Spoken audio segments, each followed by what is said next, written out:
దువ్వాల మండలం గన్పవరం గ్రామంలో చెరువు శిఖం భూమి విషయమై గత సంవత్సర కాలంగా గ్రామానికి చెందిన దళిత కుటుంబాలపై అక్రమంగా కేసులు నమోదు చేస్తూ తమను ఇబ్బందులకు గురి చేస్తున్న మునగాల ఎస్ఐ ప్రవీణ్ కుమార్ పై చట్టరీత్యా తక్షణమే చర్యలు తీసుకుని ఆయనను విధుల నుండి తొలగించాలని డిమాండ్ చేస్తూ మండల కేంద్రంలోని స్థానిక తహసీల్దార్ కార్యాలయం ముందు గన్పవరం గ్రామానికి చెందిన దళితులు ధర్నా నిర్వహించారు. అనంతరం స్థానిక తహసీల్దార్ కు వినతి పత్రం అందించారు. గన్పవరం గ్రామంలోని చెరువు భూమిలో భూమి యాజమాన్యం హక్కు కల్పించి నిరుపేదలైన దళితులకు సేద్యం చేసుకునేందుకు అవకాశం కల్పించాలని తహసీల్దార్ రామకృష్ణారెడ్డికి వినతి పత్రాన్ని అందజేశారు. తదుపరి స్థానిక అంబేద్కర్ విగ్రహం వద్ద దళితులపై అక్రమ కేసులు నిరసిస్తూ నల్ల బ్యాడ్జీలు ధరించి తమ యొక్క నిరసన వ్యక్తం చేశారు. చెరువు శిఖరం భూమిని తన యొక్క వృత్తి కోసం గత 30 సంవత్సరాల క్రితం సేద్యం చేయడం జరిగింది. ఆ సేద్యంలో భాగంగా పెసరలు, దోసకాయలు లాంటి పంటలు పండించారు. కొన్ని రకాల కారణాల వల్ల చెరువు నిండడం జరిగింది.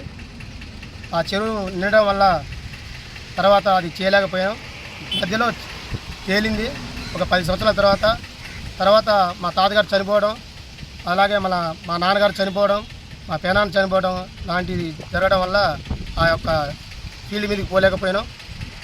ఈలోగా మా బాబాయ్ అతను సహకారంతో మాకు విషయం తెలుసుకొని ఇప్పుడు తేలింది, మా భూమి మేము చేసుకుందామని ఆ ఫీల్డ్ మీదకి పోతే ఆ పక్కనే ఉన్న గోపిరెడ్డి నాగిరెడ్డి అనే రైతు 20 ఎకరాల భూస్వామి అతను పక్కన ఉన్న చెరువు శిఖరం భూమి మేము చేసుకుంటుంటే చేయనీయకుండా ఆ పక్కనున్న చెరువు శిఖరం భూమి కూడా నాకే అని చెప్పి మాపై అక్రమంగా మునగాల పోలీస్ స్టేషన్ పిఎస్లో అక్రమ కేసు పెట్టి మాపై బైండర్ కేసు చేయించిండు మరియు ఎఫ్ఐఆర్ చేయించిండు.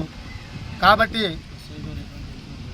ఎస్ఐ గారు ఆ ఫీల్డ్ ఎంక్వైరీ ఏం చేయకుండా నాగిరెడ్డి ఇచ్చిన పిటిషన్ ఆధారం తీసుకొని మాపై అక్రమ కేసులు పెట్టి మమ్మల్ని చాలా వేధిస్తుండు. వారం 10 రోజుల నుంచి మేము నైట్ పూట 7 8 ఇళ్ళకి కానిస్టేబుల్ని పంపి మా ఇళ్ళల్లో దొంగలను చూసినట్టుగా ఏదో మర్డర్లు చేసినట్టుగా మమ్మల్ని ఎదుగుతుండ్రు.